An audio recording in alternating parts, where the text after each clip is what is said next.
Academy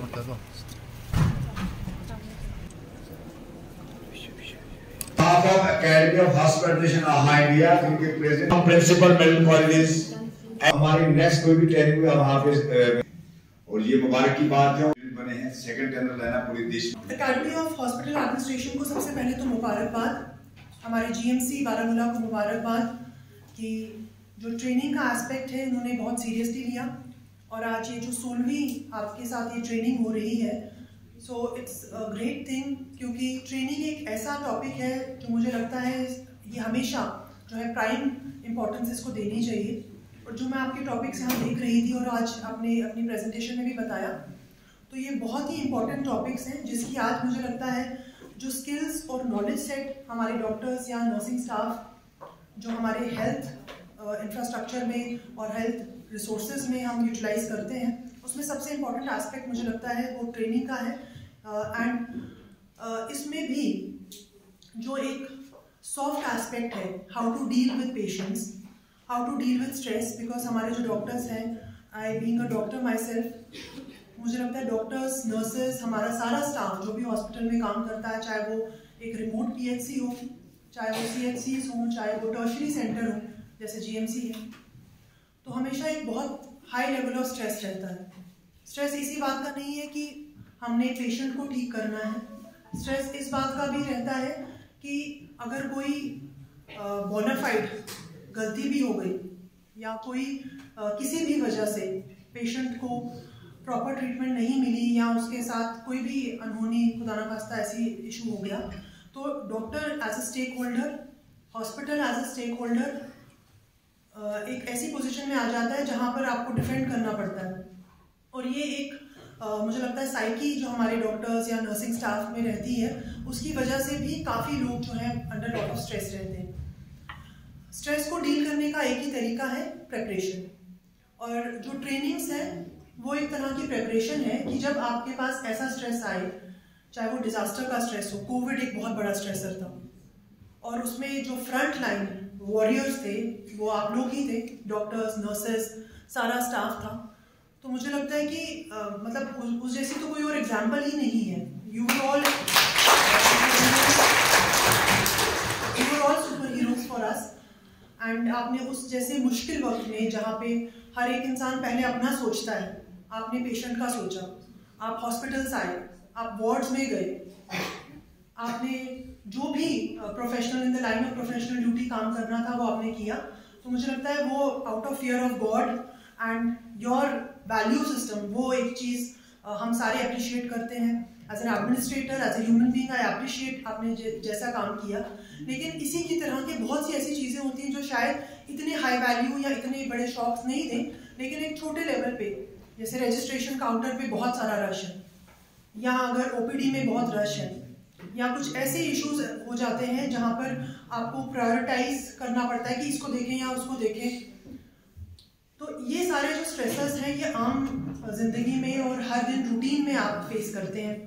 इसके अलावा जिस टॉपिक्स पे हमने देखा एचआर, मुझे लगता है हॉस्पिटल्स में जो एचआर मैनेजमेंट है it should be widely discussed, it should be widely trained, और लोगों के जो आपस के इंटरपर्सनल स्किल्स हैं, बिकॉज जितने भी हम इंटेलेक्चुअल बन जाते हैं मुझे लगता है वो सॉफ्ट स्किल्स जो हैं उन पे हम जोर नहीं देते। हम सोचते हैं कि अच्छा डॉक्टर वो है, अच्छी नर्स वो है जिसको ज़्यादा आए, मतलब जिसको अच्छी मेडिसिन देना है, जिसकी मेडिसिन से पेशेंट ठीक हो जाए। मेरा ये मानना है अच्छा डॉक्टर, अच्छी नर्स, अच्छा जो हॉस्पिटल का स्टाफ है वो है जिसको सबसे पहले पेशेंट्स से कैसे बात करते हैं वो आए, क्योंकि इट इज़ वेरी डिफिकल्ट जब आप खुद इतने स्ट्रेस में हो दूसरे का दर्द समझना, वो बहुत मुश्किल चीज़ है और उसके लिए हमें ट्रेनिंग की ज़रूरत है। ये खुदादाद हो सकता है किसी में हो, लेकिन इसमें बहुत ज़्यादा ट्रेनिंग की ज़रूरत है। जब आप खुद परेशानी में हो, आपके घर में परेशानी है या आपके वर्क एनवायरनमेंट में कोई एक स्ट्रेसर है, somebody is giving you a lot of stress or there is some issue, and how in that circumstance आप patient, because you are dealing with a very, आप एक नॉर्मल कोई काम पे नहीं जा रहे हैं। जब आप एक हॉस्पिटल में आते हैं तो आपकी एक एडेड रिस्पॉन्सिबिलिटी होती है, because with more power comes more responsibility. जब आप एक हॉस्पिटल में होते हैं तो आप लोगों की लाइफ्स के साथ डील कर रहे होते हैं, तो उस वक्त ये एक सेंसिटिविटी रखना कि मेरे से पहले मुझे इसका समझना है, इसका सोचना है, ये ट्रेनिंग से आ सकता है। मैं समझती हूँ कि आपके वैल्यू सिस्टम बचपन में या फैमिली, स्कूलिंग, वो सब चीज़ें मैटर करती हैं, लेकिन ये चीज़ें सीखी जा सकती हैं। एटीट्यूड्स को चेंज किया जा सकता है। कुछ लोग हाइपर होते हैं, टाइप ए पर्सनैलिटीज़, कि नहीं ये क्यों नहीं हुआ, वो क्यों नहीं हुआ, they give lot of stress. कुछ लोग ऐसे होते हैं, हो जाएगा, मतलब आप उनको देख के आप उनको बोलते हैं कि अब कोई प्रॉब्लम नहीं है। So there is a difference when you go to such person. अगर आप इस डॉक्टर के पास, ऐसे डॉक्टर के पास जाएं जो आप बोलो नहीं ठीक है हो जाएगा, जस्ट ये बात सुनने से, मतलब as a patient also, if you go, if I go and the doctor tells you नहीं ठीक हो जाएगा, ऐसे ऐसे करो ठीक हो जाएगा, और एटलीस्ट गिव्स यू होप, या बोले नहीं तुम्हारा तो काम ही खराब है, तुम्हारा कुछ नहीं हो सकता, वो पेशेंट जो है वो ये समझेगा कि अब मेरा सच में, चाहे उसमें कितनी मेडिकली उसमें कितनी सच्चाई हो या कितना परसेंटेज हो, so how you talk to people, चाहे वो पेशेंट हो, चाहे वो आपके कलीग्स हों, चाहे सीनियर्स हों, जूनियर्स हों, इट रियली मैटर्स। आप किस तरह से बात करते हैं वो मैटर करता है। आपकी नॉलेज मैटर करती है, वेरी इंपॉर्टेंट। आपके स्किल्स अपग्रेड होने चाहिए, वेरी इंपॉर्टेंट। बट मुझे लगता है इस तरह की ट्रेनिंग में और ज़्यादा फोकस इस बात पे कि आपने किस तरीके से डे टू डे जो आपके स्ट्रेसर छोटे बड़े किसी तरह के भी हैं उनको कैसे मैनेज करना है, वो बहुत इंपॉर्टेंट है। मेडिकल नेग्लिजेंस और एथिकल इश्यूज बहुत इंपॉर्टेंट है, क्योंकि दिस इज सीरियस जॉब। मतलब जो भी आप कह लें, आपका काम एक सीरियस काम है, क्योंकि you are dealing with lives of people. So इसलिए अपनी तरफ से कोई बोनाफाइड मिस्टेक हो जाए तो अलग चीज़ है, मैलिफाइड उसमें या केयरलेसनेस, मुझे लगता है उस पर थोड़ा ध्यान देने की हमें ज़रूरत है कि केयरलेसनेस नहीं होनी चाहिए। ठीक है चलता है, वो चलता है एटीट्यूड की, एटीट्यूड से आता है। अगर आप डिसाइड कर लें कि नहीं चलता है, मतलब 10 बजे बोला है आने के लिए तो 10 बजे आएंगे, 5 बजे जाना है तो ठीक है, मतलब you have to be like professional. So professionalism is something which I think जब तक आप अपने काम में प्रोफेशनल नहीं होंगे, पर्सनल लाइफ में भी it will have a very bad effect. If you are professional, if you are doing work ethically, definitely your personal life will also improve.